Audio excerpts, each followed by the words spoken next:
విషయం మీరు గుర్తుపెట్టుకోవాల్సిన అవసరం ఉంది. కాదు మీకు నమ్మకం ఉంది, అసెంబ్లీ రద్దు చేయండి, ఎన్నికలకు వెళ్ళండి, ఎన్నికల్లో మీరు గెలవండి, మేము మాట్లాడం. లేకపోతే మీకు మార్చే హక్కు మీకు లేదని మరొకసారి హెచ్చరిస్తున్నా. అందుకే 48 గంటల సమయం ఇస్తున్నాం. ఈ ఒక్క విషయమే కాదు, రాష్ట్రంలో ప్రజలందరూ ఆలోచించాల్సిన అవసరం ఉంది. మీరు ఎంత నష్టపోతారు, ఎంత ఇబ్బంది పడతారు, భావి తరాల భవిష్యత్తు ఎంత ప్రశ్నార్థకం అవుతుంది అనే విషయాలు కంటిన్యూగా నేను ఒక 5-6 రోజులు చెప్తాను. మీరు కూడా ఆలోచించండి. భాగస్వాములు కమ్మని కోరుతున్నా. ఇది నా ఒక్కడి సమస్య కాదు, ఒక్క రైతుల సమస్య కాదు, జేఏసీ సమస్య కాదు, రాజకీయ పార్టీల సమస్య అంతకంటే కాదు. ఏ ప్రాంతానికో, ఏ కులానికో, ఏ మతానికి సంబంధించిన విషయం కాదు. ఆంధ్రప్రదేశ్ రాష్ట్రానికి సంబంధించిన విషయం, 5 కోట్ల ప్రజలకు సంబంధించిన విషయం. ఎవరైతే నమ్మించి నమ్మక ద్రోహం చేశారో వాళ్లకు బుద్ధి చెప్పవలసిన బాధ్యత ప్రజలపై ఉందని మిమ్మల్ని అందరినీ కోరుతున్నా. నోరుందని ఎవ్రీడే వాళ్ళు చూస్తున్నాను. నేను మమ్మల్ని రాజీనామా చేయమంటున్నాను. మేము రాజీనామా చేయడం 1 నిమిషం పని, పరిష్కారం అవుతుందంటే రాజీనామా చేస్తాం. అది కాదు ఇష్యూ ఇక్కడ. అందుకే నేను అడుగుతున్నా, మేము 23 మంది రాజీనామా చేయమంటున్నారు, మేము రాజీనామా చేస్తాం. మీరందరూ చేయండి. దానికంటే అసెంబ్లీ రద్దు చేయండి, ఎన్నికలకు వెళ్ళండి. వెళితే ప్రజలు నిర్ణయిస్తారు. అప్పుడు మమ్మల్ని వద్దనుకుంటే చీకొడితే శిరసా వహిస్తాం. మీకు మ్యాండేట్ ఇస్తే మీరు పెట్టండి. కానీ మీ ఇష్ట ప్రకారం ఎదురుదాడి చేస్తూ ఇష్టానుసారంగా మాట్లాడడం, నోటికొచ్చే నోరు బారేసుకోవడం కరెక్ట్ కాదు. అందుకే 48 గంటల టైం ఇస్తున్నాం. మీరు ఆలోచించండి. 48 అవర్స్లో మీరు చెప్పాల్సిన బాధ్యత మీ పార్టీ పైన ఉంది. కాదు ఎన్నికల ముందు మేము చెప్పామంటే ఎక్కడ చెప్పారో చెప్పమని నిలదీస్తున్నాం. చెప్పండి ఈరోజు చేయడం నమ్మక ద్రోహం అవునా కాదా అని అడుగుతున్నాను. ఇది వెన్నుపోటు అవునా కాదా అని అడుగుతున్నాను. 5 కోట్ల ప్రజలకు మీరు వెన్నుపోటు కూడా వస్తారా? ఇష్టానుసారంగా చేస్తారా? తప్పుడు ప్రచారాలు చేస్తారా? మీరు ఇది మంచి పద్ధతి కాదని హెచ్చరిస్తున్నా. అందుకని దీన్ని ప్రారంభించాను. ఈరోజు నేను ఒకటి అడిగాను, మళ్ళా 48 అవర్స్ తర్వాత నేను ప్రెస్ కాన్ఫరెన్స్ పెడతా, ప్రజలకు మళ్ళా చెప్తా. ఏం చేయాలో కంటిన్యూగా చెప్పి ఈ రాష్ట్రానికి జరగబోయే అన్యాయాన్ని ఒక బాధ్యత కలిగిన రాజకీయ నాయకుడిగా నా బాధ్యతను నిర్వహిస్తా. ప్రజలు మీరు కూడా ఆలోచించుకోవాల్సిన అవసరం ఉంది. ఇది ఒక్క విషయం మిమ్మల్ని అందరినీ కోరుతున్న ప్రజానీకాన్ని, మీరు ఏమరపాట్లు మీరు ఉంటే తీవ్రమైన నష్టపోతారు. ఇప్పుడుండే మీకే కాదు, మీకు పుట్టబోయే పిల్లలకు కూడా భవిష్యత్తు నాశనం అవుతుంది. ఆ విషయం మీరు గుర్తుపెట్టుకోండి. భావి తరాల భవిష్యత్తు కూడా నాశనం చేసే పరిస్థితికి వస్తున్నారు. ఇది మంచిది కాదు. ఎవరండి మీకు ఆదర్శం? సౌత్ ఆఫ్రికా మీకు ఆదర్శమా? ఏంటా సౌత్ ఆఫ్రికా? అది మీకు ఆదర్శమా? నేను అడుగుతున్నానండి, దానికి సమాధానం చెప్పమంటున్నా. ఈరోజు మీరు ఒకసారి చూస్తే వాళ్ళ పార్టీలో ఒక నాయకుడు మాట్లాడుతూ వీళ్ళ యొక్క ఇది మాట్లాడుతూ ఉంటే చూస్తే ఎంత ఎండగట్టే పరిస్థితికి వచ్చారంటే ఈ విషయం వీళ్ళు గుర్తుపెట్టుకోవాలి.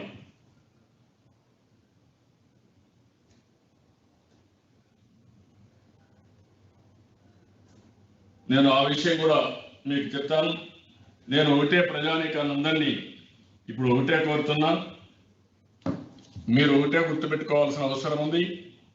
నేను ఇచ్చిన సవాల్ని మీరు స్వీకరిస్తారా, లేకపోతే మీరు రాష్ట్ర ప్రజలకు వెన్నుపోటు పొడుస్తారా? ఈ రెంట్లో నిర్ణయం మీరు చేయాల్సిన అవసరం ఉంది. తర్వాత మెరిట్స్ పోలాలంటే అన్ని విషయాలు చర్చిద్దాం. అదే మాదిరిగా మీరు అమరావతిని ఏ విధంగా ఇబ్బంది పెట్టాలని, విధ్వంసం చేయాలని ఎలాంటి దుష్ప్రచారం చేశారో అవన్నీ కూడా చర్చిద్దాం. దానికి సిద్ధంగా ఉన్నానని చెప్పి తెలియజేసుకుంటూ ప్రజలందరికీ ఒకటే విజ్ఞప్తి చేస్తున్నా. యువత ఆలోచించాలి, పెద్దవాళ్ళు ఆలోచించాలి, విద్యను ఆలోచించాలి. ఈ రాష్ట్రంలో ఉండే ప్రజలే కాకుండా ఇక్కడ పుట్టి దేశ విదేశాల్లో ఉండే తెలుగు వారందరూ కూడా ఆలోచించాల్సిన అవసరం ఉంది. కోర్టు పోవడం, న్యాయ పోరాటం చేయడం అది ఒక యాంగిల్ అయితే, దానికంటే ప్రజా పోరాటం చేసి ప్రజా కోర్టులో జగన్మోహన్ రెడ్డి వైఎస్ఆర్ కాంగ్రెస్ పార్టీని దోషులుగా నిలబెట్టే బాధ్యత ప్రతి ఒక్కరూ తీసుకోవాల్సిన అవసరం ఉంది. దానికి సిద్ధంగామని ప్రజలందరినీ కోరుతున్నాం. ఇప్పుడు మీకు ఏమైనా డౌట్స్ ఉంటే కూడా మీరు అడగచ్చు.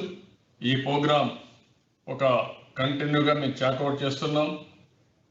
నేను అందరిని కూడా కోరుతున్నా, అన్ని రాజకీయ పార్టీలను కోరుతున్నా, మీరు కూడా మీ వంతు బాధ్యత మీరు కూడా చేయాల్సిన అవసరం ఉంది. ఇది అందరి బాధ్యత, సమిష్టి బాధ్యత. ఈ రాష్ట్రానికి రాష్ట్ర హితం కోరే ప్రతి ఒక్కరూ వారి వారి కర్తవ్యాన్ని వారు నెరవేర్చాల్సిన అవసరం ఉంది. సబ్జెక్టుకి నేను మళ్ళా 48 అవర్స్ తర్వాత స్టెప్ బై స్టెప్ ఏం చేయాలని చెప్తాను. ఎందుకంటే ప్రజలు కూడా అర్థం చేసుకోవాల్సిన అవసరం ఉంది. ఈరోజు వైఎస్ఆర్ కాంగ్రెస్ పార్టీకి నమ్మకం ఉంటే ఇమ్మీడియట్ గా మీరు అనౌన్స్ చేయండి. మేము అసెంబ్లీ రద్దు చేస్తాం, ఎన్నికలకు పోతాం, మళ్ళా మ్యాండేట్తో వస్తాం, ఫ్లయింగ్ కలర్స్తో వస్తామని అనౌన్స్ చేయండి. మీరు వచ్చిన తర్వాత మేము శిరస వహిస్తాం. Anybody any questions? Rakesh garu ఉన్నారు sir. Sir good evening sir. చెప్పండి సార్, మీరు వైసీపీకి 48 అవర్స్ టైం ఇచ్చారు. ఆ లోపు గనక మీరు నిర్ణయాన్ని మార్చుకోవాలి, లేదంటే అసెంబ్లీని రద్దు చేయండి అన్నారు. కానీ వాళ్ళు ముందు నుంచి మంత్రులు కానీ ఎమ్మెల్యేలు కానివచ్చు వాళ్ళంతా కూడా ఒకే రాజధాని అని ముందు చెప్పిన మాటల్ని పక్కకు పెట్టేసి కేవలం ఇప్పుడు తెలుగుదేశం పార్టీకి సంబంధించిన 20 మంది రాజీనామాలు చేసి ఎన్నికల్లో గెలిచి వస్తే అప్పుడు మా ముఖ్యమంత్రి ఆలోచిస్తాడు, మా నిర్ణయం మార్చుకుంటాడేమో అప్పుడు అనే వ్యాఖ్యలు చేస్తున్నారు సార్ మంత్రులు అందరు. నేను ఒకటే అడుగుతున్నా, ఎలక్షన్ ముందు మీరు చెప్పారా? మీ బైబిల్లో, మీ భగవద్గీతలో, మీ ఖురాన్లో ఉందా? మాట తప్పింది ఎవరు? మీరా మేమా? మాట తప్పిన వాళ్ళు మాట మళ్ళా నేను ఒకటి అడుగుతున్న ప్రజలకు చెప్తున్నాను, ఈరోజు ప్రజలకు చెప్పకుండా మీరు చేయడం మోసం అవునా కాదా? ఇది ప్రజా విషయమా, మీ సొంత విషయమా? ఇది ప్రజలకు సంబంధించిన విషయం అయితే ప్రజల్లో చర్చ చేద్దాం. ప్రజలు ఆమోదిస్తే మాకు అబ్జెక్షన్ లేదు. ప్రజలు ఆమోదించకుండా మీరు ఆ రోజు ఎన్నికల్లో గెలిచామని ప్రజల్ని దొంగ దెబ్బతీయడం ఎంతవరకు న్యాయం? మేము రెడీగా ఉన్నాం, కానీ మాతో సమస్య పరిష్కారం కావడంగా ద్రోహం చేసింది మీరు, వెన్నుపోటు పొడిచింది మీరు, ప్రజల్ని మోసం చేసింది మీరు. మీరు రాజీనామా చేసి అసెంబ్లీ డిజాల్వ్ చేయండి, మేము కూడా వస్తాం ఎన్నికలకు.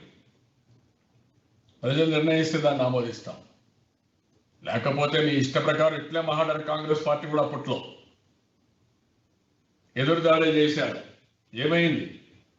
అదే అవుతుంది రేపు మీ పార్టీ గతి. ఆ విషయం మీరు గుర్తుపెట్టుకోండి. ఒక వ్యక్తి కాదు, ఇలా పార్టీ గతి అదే అవుతుంది.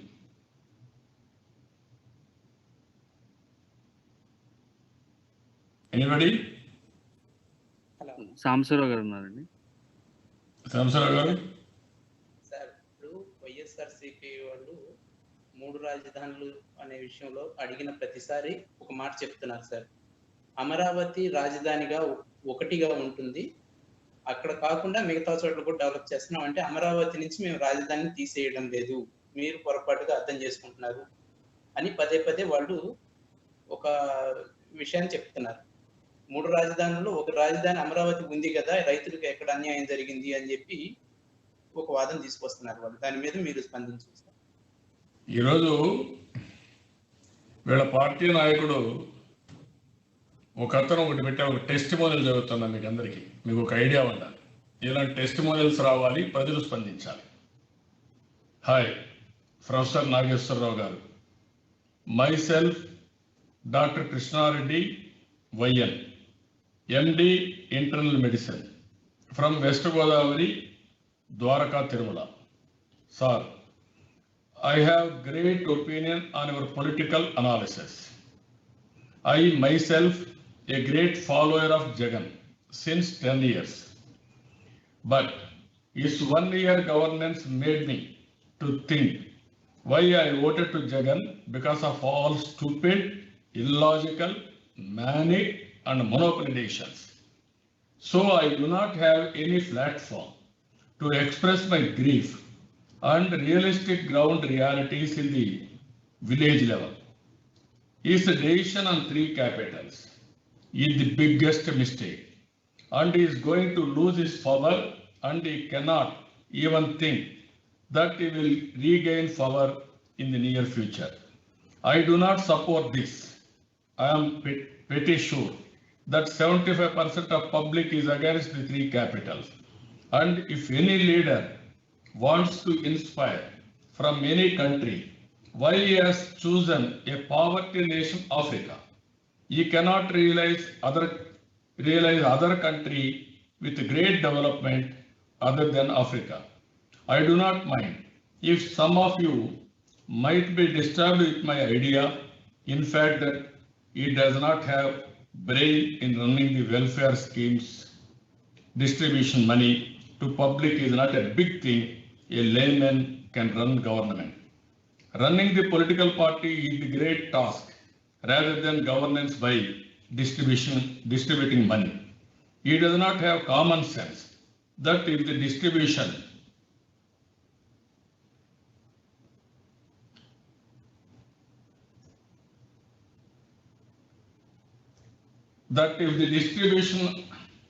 of money to public, they won't vote him, as we have witnessed 2019 elections for Pasupu Kunkam.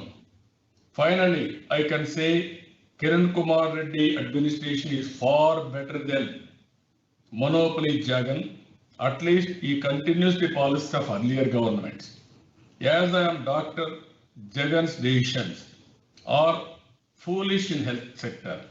He has to make insurance to all public rather than free. All these schemes, whatever he proposed, are baseless and literally that does not benefit public on long term. He has to teach how to catch fishes, not by distributing fishes. My advice as a Dr. Jagananna, if you do not have control on your manic decisions and caste-based politics by distributing money, you will become zero, and you do not do the thing. At least follow the footsteps of Y.S. Rajshekhar Reddy Garu, you can exceed. I am sure if you continue to run the same way, same free governance, you are going to lose all the 15 assembly constituencies, including 2 SC segments in West Godavari. Goodbye.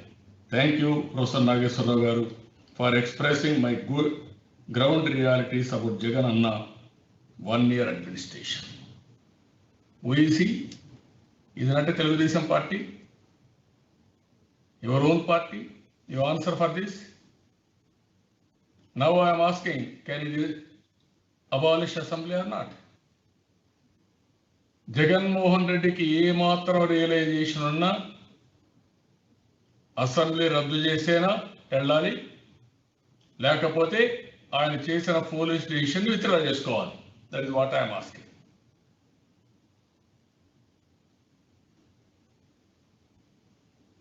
Anybody? Sir ABN Rama Rao గారు ఉన్నారు sir, last person sir. Rama Rao గారు unmute చేసుకుని మాట్లాడగలరు sir? Good evening అండి. Sir, నిన్న జనసేన పవన్ కళ్యాణ్ మాట్లాడుతూ ఒక విషయం చెప్పారండి. చంద్రబాబు అధికారంలో ఉన్నప్పుడు ఆయన సరైన చట్టం చేయకపోవటం వల్లనే ఈ రోజు రాజధాని మార్చడానికి జగన్కి అవకాశం ఏర్పడింది. ఆ రోజు అసలు రాజధానిని కదిలించలేని స్థితికి చట్టాన్ని రూపొందించినట్టయితే ఈ రోజు ఈ పరిస్థితి ఉండేది కాదు అని చెప్పి అంటున్నారు. ఎలా చూస్తారు మీరు దీన్ని? నేను ఏమంటానంటే, చెప్పడం చాలా ఈజీ. చట్టాన్ని మార్చే అధికారం ఎవరికి ఉంది? ఎట్టుందండి? అమరావతి ఎక్కడి నుంచి రాజధాని నిర్ణయించే అధికారం ఎక్కడి నుంచి వచ్చింది మనకు? ఏపీ రీఆర్గనైజేషన్ యాక్ట్ నుంచి వచ్చింది. ఏపీ రీఆర్గనైజేషన్ యాక్ట్ లో ఏం చెప్పారు? ఏ క్యాపిటల్. ఏ క్యాపిటల్ అంటే ఏంటి? ఒక క్యాపిటల్. 3 క్యాపిటల్ ఎక్కడన్నా ఉందా? అదే మారుగా అదే యాక్ట్ లో ఏముంది? హైకోర్టు నిర్ణయించే అధికారం president of India in consultation supreme court అవన్నీ నిర్ణయించారు. ప్రెసిడెంట్ ఆఫ్ ఇండియా నోటిఫికేషన్ ఇచ్చారు, ప్రెసిడెన్షియల్ ఆర్డర్లు ఇచ్చారు, ఓపెన్ చేశాం. సాక్షాత్తు సుప్రీంకోర్టు సీజీని వచ్చి ఓపెన్ చేశారు. మూడోది, ఒకసారి యాక్ట్ పెట్టిన తర్వాత రైతులకు మనం ఏం చేశాం?